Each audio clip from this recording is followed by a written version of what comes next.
लोजपा रामविलास के राष्ट्रीय अध्यक्ष चिराग पासवान रविवार को भागलपुर पहुंचे।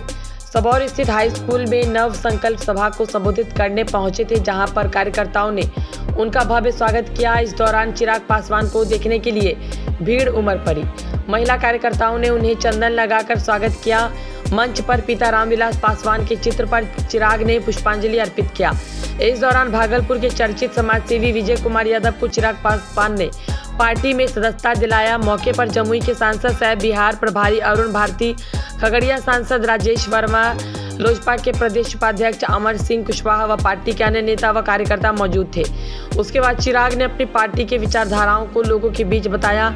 इस दौरान चिराग ने कांग्रेस और राजद पर जमकर हमला बोला। पार्टी में सम्मानित तौर से इनको छोड़ने के लिए एक बार मैं चाहूंगा आप लोग जोरदार ताली से इनका स्वागत करें।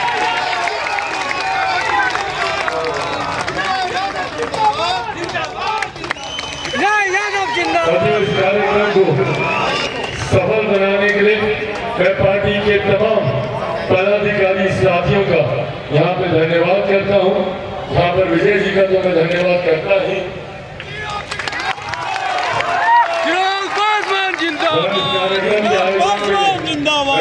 कई विपक्षी दल के नेता उनके गठबंधन के साथी भी आएंगे, आप लोगों के बीच अलग अलग बातें करेंगे, प्रलोभन देंगे, बड़े बड़े सपने दिखाएंगे।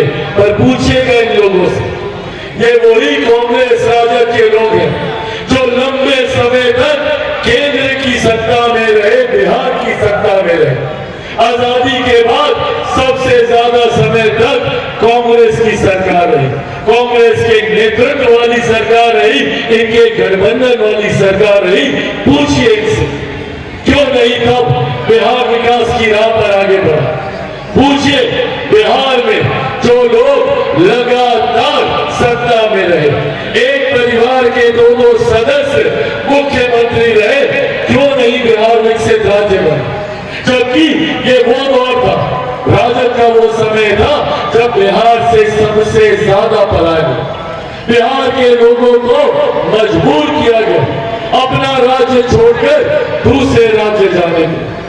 ऐसे में आज जब ये लोग आपके बीच आते हैं, बड़े बड़े वादे करते हैं, तो पूछेगा इन लोगों से कि गरीब कल्याण के लिए क्या करें। ये वो लोग हैं जिन्होंने निरंतरता में हम लोगों को बांटने का काम किया, कभी जातीयता के नाम पर, कभी सांप्रदायिकता के नाम पर। ये वो लोग हैं जो जातीयता के आधार पर अपने समीकरण बनाते हैं, जो सांप्रदायिकता के आधार पर अपने समीकरण बनाते हैं, एम-वाई समीकरण बनाते हैं।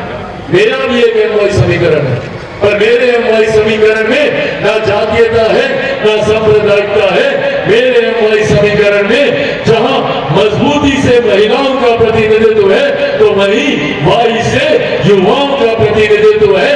इस सोच के साथ हम लोग आगे बढ़ने का काम करें, जहां समावेशी विकास की सोच के साथ हम लोग आगे बढ़ने का काम करें। मैं चाहता हूं कि जात पात धर्म मजहब से उठकर अगर हम लोग एक विकसित राज्य बनाना चाहते हैं, तो उसमें हर उस गरीब व्यक्ति को मुख्य धारा के साथ जोड़ना होगा जो आजादी के 75 साल के बाद आज भी बदहाली में जी। हर उस व्यक्ति को हम लोगों को आगे लाना होगा जिसके पास आज भी बुनियादी जरूरतों का अभाव है। पार्टी में सम्मानित तौर से इनको छोड़ने के लिए एक बार मैं चाहूंगा आप लोग जोरदार ताली से इनका स्वागत करें।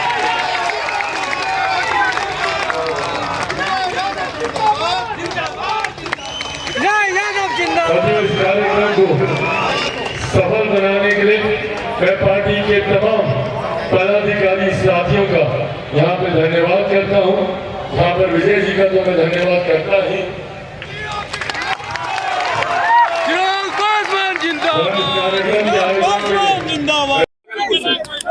देखिए, लोक जनशक्ति पार्टी, जैसा मैंने कहा कि विस्तार पार्टी का हम लोग कर रहे हैं। ऐसे लोग जो बिहार फर्स्ट, बिहारी फर्स्ट की सोच में विश्वास रखते हैं, उन लोगों को पार्टी मजबूती से अपने साथ जोड़ रही है। जहां तक विधानसभा चुनाव की बात रही, ये गठबंधन के भीतर पहले ये तमाम बातें तय होंगी। ऐसे में पहले गठबंधन के भीतर सीटों की संख्या पर चर्चा होगी किस दल को कितनी सीटें, उसके बाद सीटों का चयन होगा, किसके खाते में कौन सी सीट जा रही है। ऐसे में लोक जनशक्ति पार्टी रामविलास की ये सोच है कि हमारे एनडीए का कोई भी घटक दल कहीं से भी चुनाव लड़े, हम लोगों के पास हर विधानसभा में इतने मजबूत साथी होने चाहिए ताकि कोई भी घटक दल कहीं से भी चुनाव लड़े तो उसको लोक जनशक्ति पार्टी रामविलास का पूरा साथ मिले, ताकि जिस लक्ष्य के साथ एनडीए गठबंधन आगे बढ़ रहा है, 2025 में हम लोग 225 सीटें जीतने के लक्ष्य की ओर हम लोग अग्रसर हो रहे हैं। ऐसे में हर विधानसभा में लोक जनशक्ति पार्टी के संगठन का मजबूत साथियों का लाभ हमारे गठबंधन के घटक दल को मिले, इस सोच के साथ बिहार के अलग अलग विधानसभा में आने वाले दिनों में इस तरीके के कार्यक्रम आयोजित किए जाएंगे। कमाई को लुटाने की तैयारी है, ये सवाल कौन उठा रहे हैं? वो लोग जिन लोगों ने खुद भ्रष्टाचार करके बिहार को लूटने का काम किया। आज हमारे मुख्यमंत्री आदरणीय नीतीश कुमार जी जब अपनी जन कल्याण योजनाओं को लेकर जनता के बीच जाने का कार्य कर रहे हैं, आने वाले दिनों में न सिर्फ बिहार विधानसभा चुनाव की सोच के साथ बल्कि एक मुख्यमंत्री होने के नाते हर जनप्रतिनिधि की ये जिम्मेदारी बनती है कि वो ज़्यादा से ज़्यादा समय जनता के बीच दे। पर ये लोग वो लोग हैं जो जब खुद सत्ता में होते हैं तो जनता से दूरी बना लेते हैं। ये वो लोग हैं जो अपनी गाड़ी के खिड़की दरवाजे तक खोलना ज़रूरी नहीं समझते जब ये लोग रास्ते से निकलते हैं।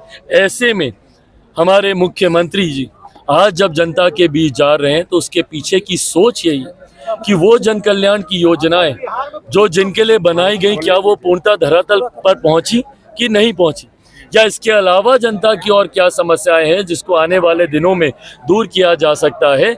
जनता और जनप्रतिनिधि के बीच दूरी नहीं होनी चाहिए, ये सोच हमारी सरकार, हमारे गठबंधन की है। पर इन बातों को वो लोग नहीं समझेंगे जिन्होंने हमेशा जनता से दूरी बनाने का काम किया और भ्रष्टाचार सत्ता में आने के बाद करने का काम। बोलने के लिए कुछ बचा ही नहीं है, इसमें क्या बोलना। चिराग जी, जिन चीजों को लेकर वो सवाल उठा रहे थे, परसों पार्टी के स्थापना दिवस पर गठबंधन के तमाम वरिष्ठ नेताओं ने हमारे कार्यालय पर उस कार्यक्रम में सम्मिलित होकर मुझे लगता है अपने आप इनको जवाब दे दिया। जो जिनके लिए सवाल उठा रहे थे वो भी कार्यक्रम में थे, जिस गठबंधन को लेकर सवाल उठा रहे थे उस गठबंधन के तमाम वरिष्ठ नेता, मुख्यमंत्री जी स्वयं उस कार्यक्रम में मौजूद थे। तो मुझे लगता है उस मौजूदगी ने तमाम प्रश्नों के जवाब दे दिए।